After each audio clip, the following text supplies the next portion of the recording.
Une femme dans la vie de qui se trouve mari de nuit, le Saint-Esprit n'est pas dans ta vie. Parce que mari de nuit ne va pas coucher avec le Saint-Esprit.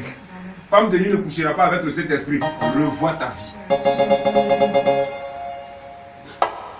Non, j'ai espoir. Mon temps n'est pas encore arrivé. Deutéronome 28, verset 1. La Bible dit que si tu obéis à la voix que je te prescris aujourd'hui, je vais vous dire une chose. J'ai le grand plaisir de t'informer, chers fils et filles. Le temps de ta bénédiction ne dépend pas de Dieu, mais ça dépend de ton comportement.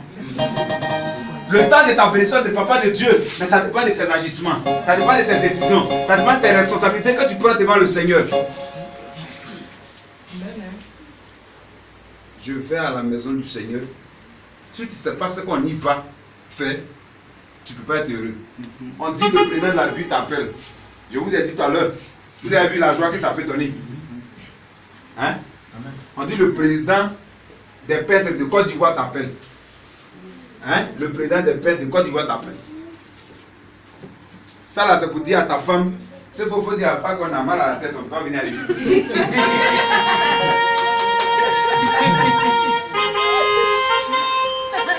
Je vais vous dire une chose. La Bible dit, mon peuple périt faute de connaissance. La Bible n'a jamais dit que mon peuple périt manque de foi, enlevé dans l'esprit. Il n'est nulle part écrit que la Bible dit qu'on périt par manque de foi. Il dit, la Bible dit que mon peuple périt faute de connaissance. C'est là que tout se passe. C'est pourquoi tout passera. Mais c'est la parole qui ne passera pas. Je vous ai déjà dit que la véritable délivrance, ce n'est pas le fait que tu sois tombé. La véritable délivrance, ce n'est pas le fait que tu aies pleuré. Mais c'est que tu comprennes les Écritures. Et puis tu te connaisses. Comme ça, tu sauras comment tu pêches. Celui qui ne se connaît pas ne saura pas comment il pêche. Alléluia. Amen. Parce qu'il faut d'abord savoir comment tu fais tes erreurs, afin de comprendre, à savoir comment est-ce que tu dois corriger ça. Amen. Amen. Alléluia. Amen. Je dis, et je le dis, je vous dis toujours, quand je parle, allez-y, prends qui vous voulez, on va faire débat. Ça dit que personne ne donne son intelligence personnelle. On ouvre la Bible et puis on parle. Un chrétien là, il doit être riche. Montrez-moi dans la Bible, Yeshua qu'on appelle Jésus aujourd'hui là. Montrez-moi dans la Bible.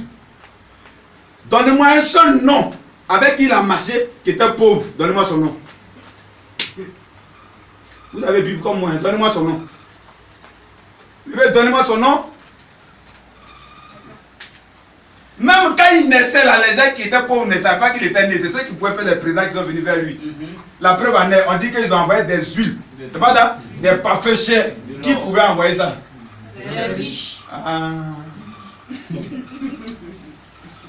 La chose, on dit que tu es princesse, tu es prince.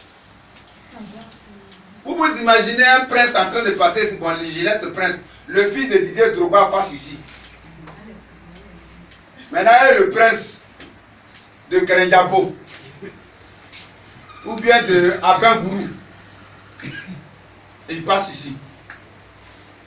Imaginez le reste. Ou bien un prince arabe. Les gens de Dubaï là. Leur prince passe ici. Imaginez la voiture dans laquelle il roule. Hein? Mais toi, tu es prince du Seigneur. Tu marches. Si tu marches, mais c'est bon.